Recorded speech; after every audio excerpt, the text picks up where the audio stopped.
करण्याचा प्रयत्न करूया। सगळ्या डिस्कशनमध्ये आणि अपडेट्समध्ये सध्या प्रज्ञा सुद्धा माझी सहकारी प्रज्ञा सुद्धा सहभागी होते आहे। प्रज्ञा, या क्षणाचे अपडेट्स। खरं अमोल, जे अपेक्षित होतं तसंच काहीसं होताना दिसतंय, कारण का जे एक्झिट पोल हाती आलेले होते, भाजपला बहुमत मिळेल, भाजप सत्ता स्थापन करेल असा अंदाज वर्तवला जात होता आणि आता तसेच चित्र, तसेच आकडे हाती येताना दिसतायत। कल हाती आलेले आहेत। भाजप 48 जागांवर आघाडीवर आहे, आप 20 जागांवर। काँग्रेसचा परफॉर्मन्स हा अत्यंत वीक आपल्याला पाहायला मिळतोय अमोल। अवघ्या 1 जागेवरती काँग्रेस आघाडीवर आहे। खरं तर शेवटपर्यंत काँग्रेसमध्ये कन्फ्युजन होतं की आपला पाठिंबा द्यायचा, इंडिया आघाडी म्हणून लढायचं की स्वतंत्र लढायचं, अरविंद केजरीवाल यांच्या विरोधात लढायचं। आणि अगदी शेवटच्या टप्प्यामध्ये अरविंद केजरीवाल यांच्या विरोधात उभं राहण्याचा निर्णय काँग्रेसनं घेतला आणि हीच काहीशी संभ्रमावस्था काँग्रेसला महागात पडल्याचं आपल्याला दिसतंय, कारण का अवघ्या 1 जागेवरती काँग्रेस आघाडीवर आहे आणि इतर पक्ष 1 जागांवर आघाडीवरती आहे। जसं आपण पाहतोय, दिल्लीमध्ये 70च्या 70 जागांवर आप आणि काँग्रेस परस्पर विरोधात लढतायत। भाजप 68 जागांवर लढते, 2 जागा त्यांनी जनता दल युनायटेड आणि एलजेपी साठी सोडलेल्या आहेत। तर 70 जागांवरती भाजप, माफ करा, आप आणि काँग्रेस आमने सामने आलेली आहे। एकीकडे इंडिया आघाडीच्या एकतेचे संदेश दिले जातात, पण दुसरीकडे आप 19 वर येताना आपल्याला दिसतंय आणखी 1 जागा कमी होताना दिसतेय। अर्थात हे प्राथमिक कल आहेत, अजूनही निकाल, कन्फर्म निकाल हाती यायला काहीसा वेळ जाणार आहे। भाजपचा वारू, विजयाचा वारू हा प्रचंड वेगानं पुढे जाताना आपल्याला दिसतोय। 48 जागांवर भाजपनं आतापर्यंत आघाडी घेतली। सगळ्यात महत्त्वाचं म्हणजे नवी दिल्ली, जिथे अरविंद केजरीवाल उमेदवार आहेत, तेथे प्रवेश वर्मा भाजपमधून त्यांच्या विरोधात लढतात आणि अरविंद केजरीवाल जे माजी मुख्यमंत्री होते ते पिछाडीवर आहेत। हा एक खूप मोठा धक्का आपला म्हणावा लागेल आणि पहिल्यापासून त्यांची पिछाडी आपल्याला कायम दिसतेय। संदीप दीक्षित काँग्रेसचे नवी दिल्लीतून पिछाडीवर आहेत, त्याच्यामुळे हा एक मोठा धक्का काँग्रेसला मानला जातोय। आप गेले 2 टर्म म्हणजे 2015 आणि 2020 मध्ये जिंकून आलेली आहे। अगदी 2020चा जर आपण विचार केला तर 70 पैकी 62 जागांवरती आपनं बाजी मारलेली होती। 8 जागांवरती भाजपला समाधान मानावं लागलं होतं। याच मुद्द्यावरती जाऊयात। गणेश ठाकूर आपले प्रतिनिधी सध्या आपल्यासोबत आहेत। गणेश, 2020च्या निवडणुकीमध्ये हाती आलेल्या अवघ्या 8 जागा आणि आता 49 जागांवर असलेली भाजपची आघाडी, हा स्विंग गेल्या 5 वर्षात कसा बदलला?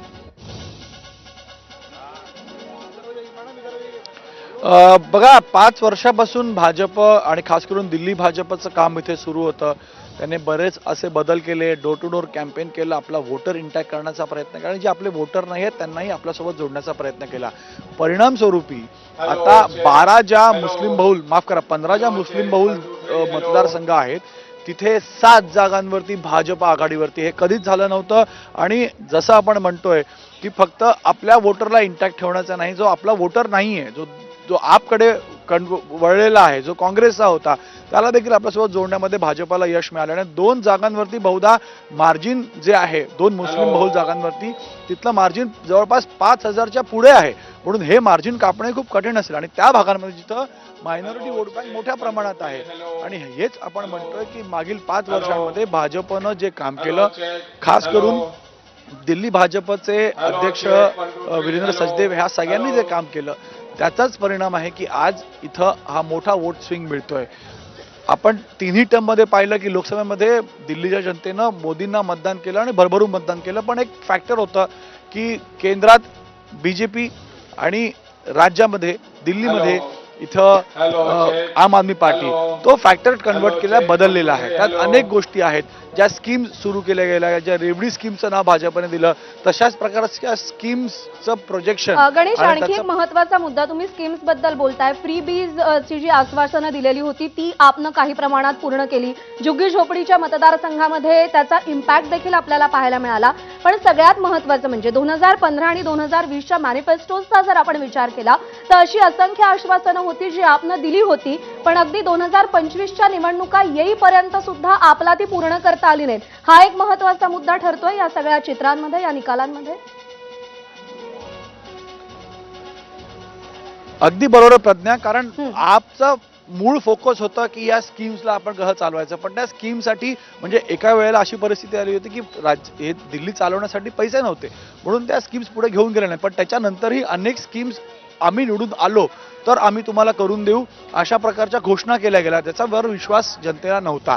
इथे शाळा आणि हॉस्पिटल्स मोठ्या प्रमाणात चांगलं काम केलं गेलं आणि यामुळं सेकंड टर्ममध्ये अरविंद केजरीवाल निवडून आले. पण यंदा तसं नव्हतं आणि म्हणूनच अरविंद केजरीवालने देखील आपलं कॅम्पेन, इलेक्शन कॅम्पेन या स्कीम्सच्या पलीकडे जाऊन एक नरेटिव्ह सेट करण्याचा प्रयत्न केला की भाजपचं राजकारण आहे, घाणेरडं राजकारण आहे. पण ते लोकांना पटलं नाही. भाजपनं दुसऱ्या बाजूला जसं मी म्हणालो की बजेटमध्ये 12 लाखाचा एक मोठा गेम चेंजर ठरला. कारण इथल्या लोकांना ते वाटलं की आता भाजप देखील, कारण बघा लोकांकडे जे असतं त्याच्या पुढे जाण्याचाच विचार लोकांकडे असतो की माझ्याकडे काय हातात आहे पण मला आणखी हवंय, ही विचारधाराच लोकांची असते, जनतेची असते. म्हणून भाजपने जर दिलं तर लोकांना एक विश्वास बसला की भाजप देखील आता सर्वसामान्य नागरिकांचा विचार करते. या स्कीम्स तर आपल्याकडे आहेत, भाजप त्या स्कीम्स बंद करणार नाही, पण भाजप आणखी काय देते, आणखी काय देऊ शकतं, कारण केंद्रात भाजप आहे. आणि एक फॅक्टर जे कॅम्पेनमध्ये भाजपकडनं वारंवार सांगण्यात आला तो म्हणजे जर दिल्लीला पुढे न्यायचं आहे तर केंद्र आणि दिल्ली दोन्हीकडे भाजप असली पाहिजे.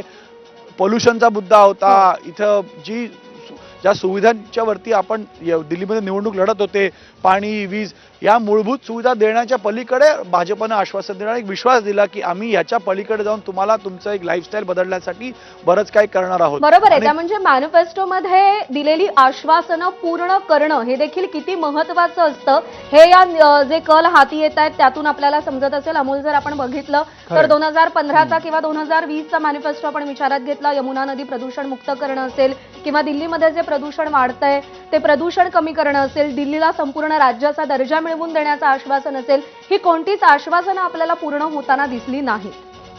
थे टूटी हुई सड़कों की बात करते थे, सीवेज के ओवरफ्लो की बात करते थे, गंदगी की बात करते थे, गंदे पानी की बात करते थे, लेकिन अरविंद केजरीवाल इन मुद्दों से भागते थे.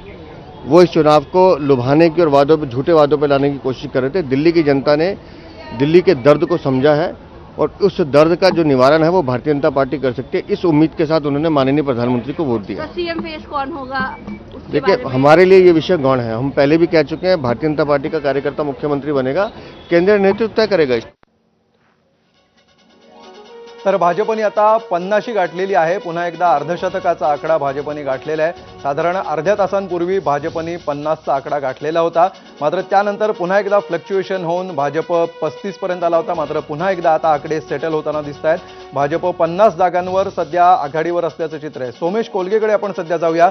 सोमेश, 50चा आकडा फार महत्वाचा आहे आत्ता अशासाठी की भाजपनी जागांमध्ये सुद्धा 50चा आकडा गाठलेला आहे आणि वोट शेअरमध्ये, त्यापेक्षा महत्वाचं वोट शेअरमध्ये सुद्धा 50चा आकडा गाठल्याचं चित्र आहे. नक्कीच आता चित्र जसं जसं स्पष्ट होतंय तसं आपण नक्की म्हणू शकतो की आता जर आपण भाजपच्या कार्यालयातली